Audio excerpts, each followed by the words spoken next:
السلام عليكم ورحمة الله وبركاته. مباراة زد والنادي الأهلي مباراة متوسطة المستوى في مجملها، يعني ككل. ما شفناش خطورة على المرميين، لا هنا ولا هنا، غير كورة طاهر محمد طاهر اللي هي دخل الجون ويسأل عنها بنسبة 100% علي لطفي، لأن مفيش حارس بيقفل الدقيقة برجله يا علي. احنا عمالين نشيد بيك ايام ما كنت بتبقى كويس قوي، فكنا بنشيد بيك. دلوقتي لما يحصل غلطه زي دي، انت جون كنت واقف للنادي الاهلي ومثلت منتخب مصر والكلام ده، عيب قوي يخش فيك جون بالشكل ده. ما تقوليش جت في رجل واحد وغيرت اتجاهها وانا ما وصلتش برجلي.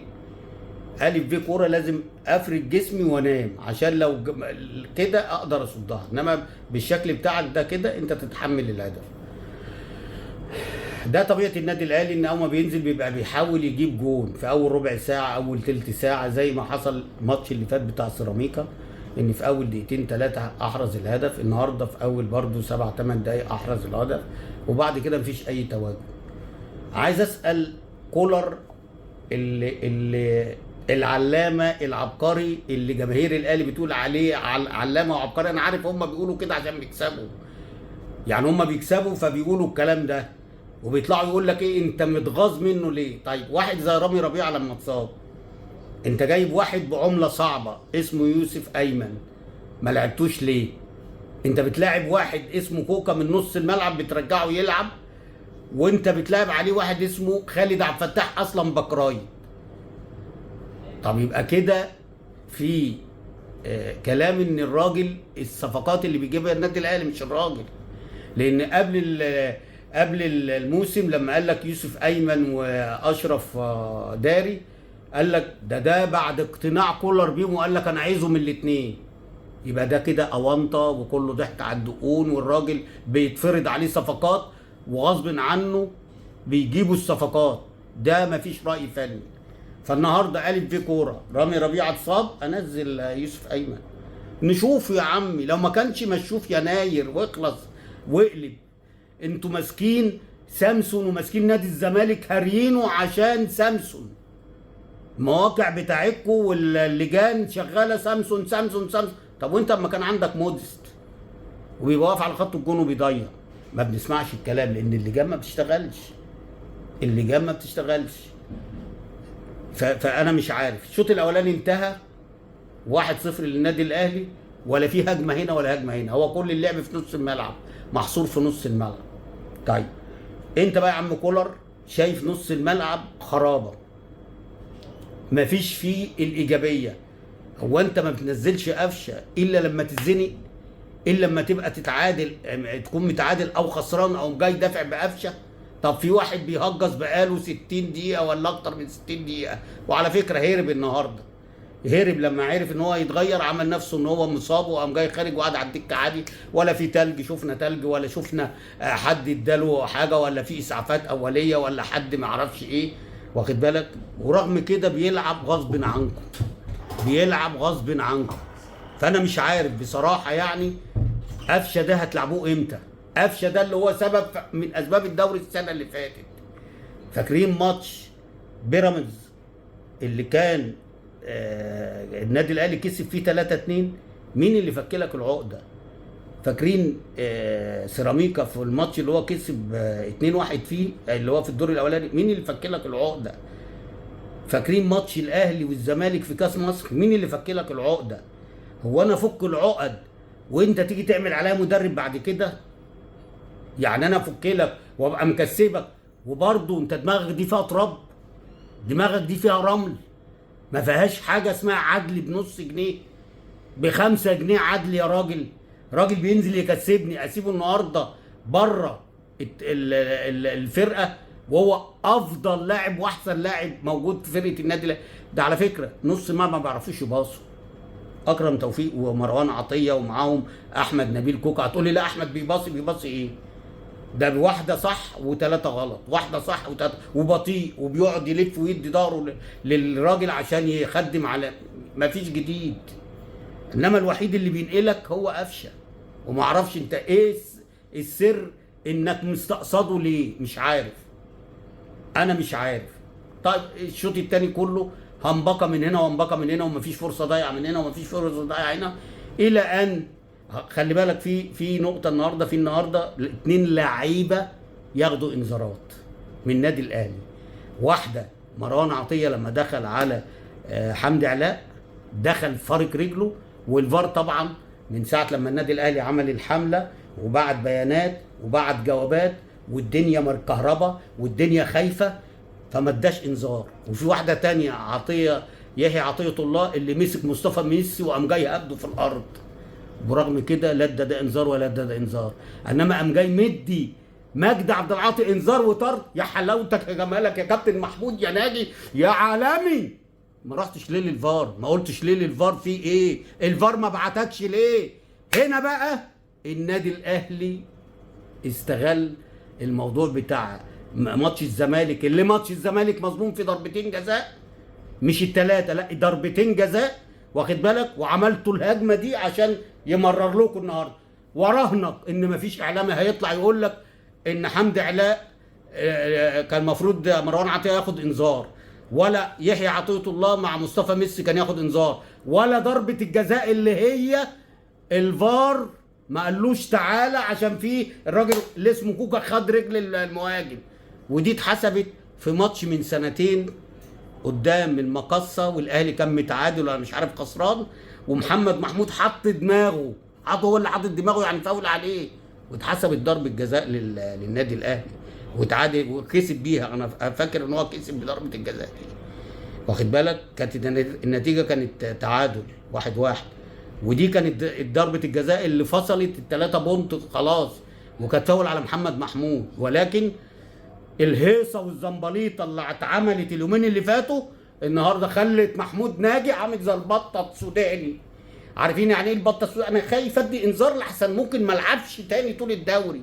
هو ده اللي النادي الاهلي بيمارسه على الحكام وعلى اتحاد الكوره ولجنه الحكام، والحمد لله ان لجنه الحكام غارت في داهيه، الحمد لله. وخلي بالكم لو ما كانتش غارت النهارده كان الكابتن محمد عادل هيقدم فيهم كلهم بلاغات للنائب العام. عشان كده النهارده ما انت هتقدم فيهم بلاغات هتطول برضه ناس في الاتحاد، فعشان كده هم قال لك ايه، ضحي بدول واحنا نبعد عن الكلام ده ويبقى شكلنا كويس ان احنا اقلنا لجنه الحكام. فاللي حصل النهارده ده، يا نادي الزمالك بطلوا بقى صمت، يا مجلس اداره بطل بقى ده ماسكينك مشرحينك من يوم ما خدت كاس افريقيا، كاس السوبر الافريقي، من يوم ما خدته وهم مش هيسيبوك في حالك. وخلي بالك كل اللي بيحصل ده سيبك بقى من كل الاونطه، السوبر المصري على بطوله ترعه المحموديه وترعه الماريوتيه والمحيط الهادي، انا عمرنا ما سمعنا الكلام ده، عمرنا ما سمعنا الكلام ده.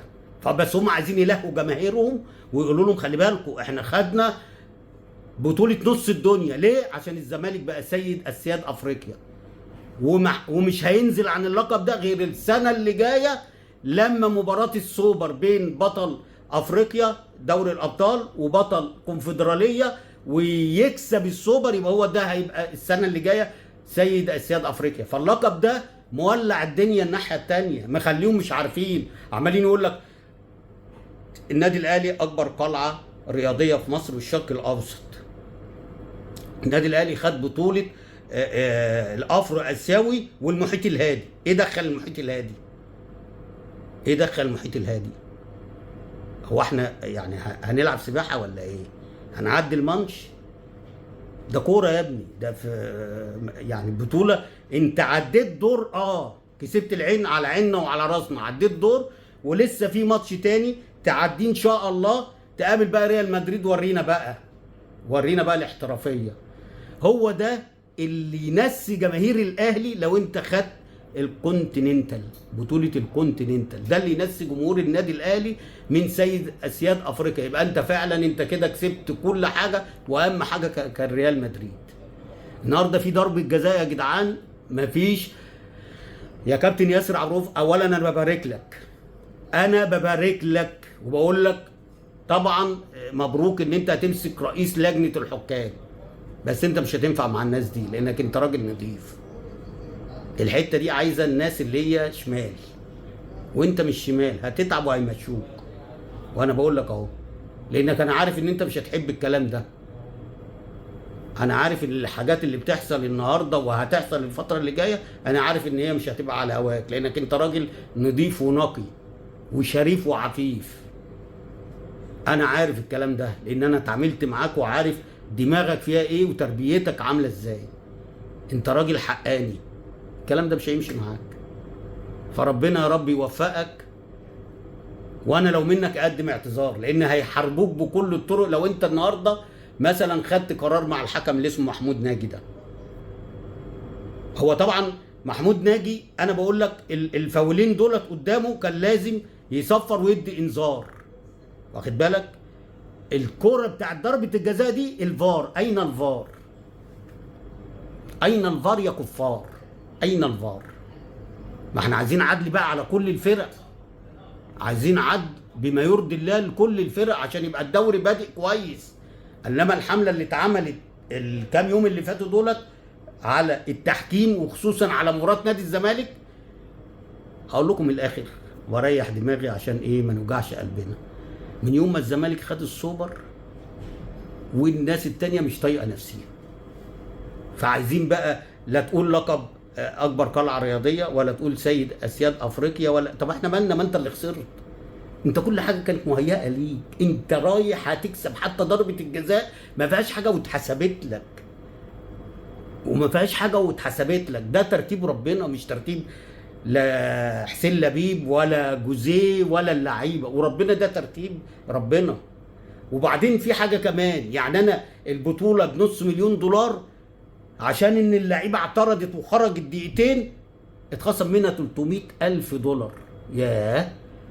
ياه هو رئيس لجنه الانضباط في الاتحاد الافريقي هو اللي ماسك عندنا هنا رئيس لجنه التظبيط بتاع القص واللزق، هو ده اللي ادى العقوبه؟ عايزين نعرف بس هي دي عقوبه افريقيه ولا عقوبه مصريه؟ لا هي عقوبه مصريه، والتعليمات جت. اقول لك بدليل ايه؟ ضربه الجزاء لما ضاعت بتاعه اسامه ابو علي، شوف اسمه ايه، متسبي ولا ما اعرفش اسمه ايه، اللي هو كان رئيس اللي بتاع الكاف ولا رئيس الكاف. شوف عمل ايه، حط ايده على وشه وقعد يلطم. هو انت كنت تاخد مكافأة ولا ايه؟ هي المكافأة طارت كده لما الكاس طار؟ عشان تعرفوا بس ان في حاجات كده يعني احنا مش عايزين نتكلم فيها، بس حاجات مبالغين فيها قوي، مبالغين فيها قوي. بالاخر مبروك للنادي الاهلي، وقدرت ونجحت ان انت تصدر للحكام النهارده وتضغط عليهم ان في ضربه جزاء تتحسب عافيه وذوق. ودي لو للنادي الاهلي، فاكرين بتاعت وسام ابو علي في ماتش سيراميكا اللي هو جه من ورا عمل شقلباظ وما لمسش الكوره وقال لك لا اصل رجل سعد سمير في الاخر ضربته. ضربت ايه يا عم؟ ده ما حدش لمسه، بس هي عشان للنادي الاهلي تمشي. انما لو على النادي الاهلي بيكهربوا الحكم، الفار، المخرج، وبعد كده الجمهور اللي حاضر في الاستاد، مع ان الجمهور بيبقى مسالم. وانا بقول لك لو سالت الجماهير هتقول لك ضربه جزاء، لان شفنا منها كتير تتحسب وشفنا اللي ما بتتحسبش. اللي ما بتتحسبش دي بتبقى على النادي الاهلي، انما اللي بتحسب بتبقى للنادي، ما بقاش فيها حاجه.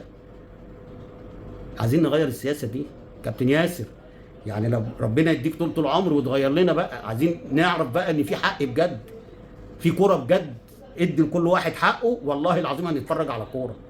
معلش انا طولت عليكم، بس بصراحه انا مخنوق، لان واحد زي مجدي عبد العاطي ده انت مضيع مجهوده النهارده، هو من حقه النهارده يتحسب له ضربه جزاء، تخش ما تخشش بس اديله حقه. فلما بيكلم الحكم عمل عليه ابو الدكوره، ابو الدكوره، انذار وطرد. هترضي مين؟ هتعرف تنام النهارده؟ انت كده يعني مراضي ضميرك؟ اعتقد ان انت، مش عايز اقول كلمه، يلا ربنا هو اللي هيخلص. ده من الاخر. مبروك للنادي الاهلي، وادي 3 بونت يا جماهير النادي الاهلي بسبب الضغطه اللي فاتت، لان النهارده حق لربنا في ضربه جزاء. وهنقول الكلام ده على الاهلي على الزمالك. يعني النهارده في مباراه المحله انا شايف الجون اللي هو جه الاولاني في شك 100% ان هو اوف سايد، لان الراجل كان سابق شويه، ما شفناش لا خطوط ولا بتاع، وهوب الفار قال جون جون جون، ماشي ما عنديش مشكله، بس احنا هنبرز كل السلبيات. هو كل ده عشان الماتش في المحله وعلى ارض المحله وهي خسرانه 2-0، فانت عايز تعمل تجامل اصحاب الارض؟ هنفضل ورا القصه دي لغايه ما ربنا يكرمنا والتحكيم يبقى ان شاء الله باذن الله الى حد ما بنسبه 80 90% يبقى فيه عداله عشان نتفرج على كوره.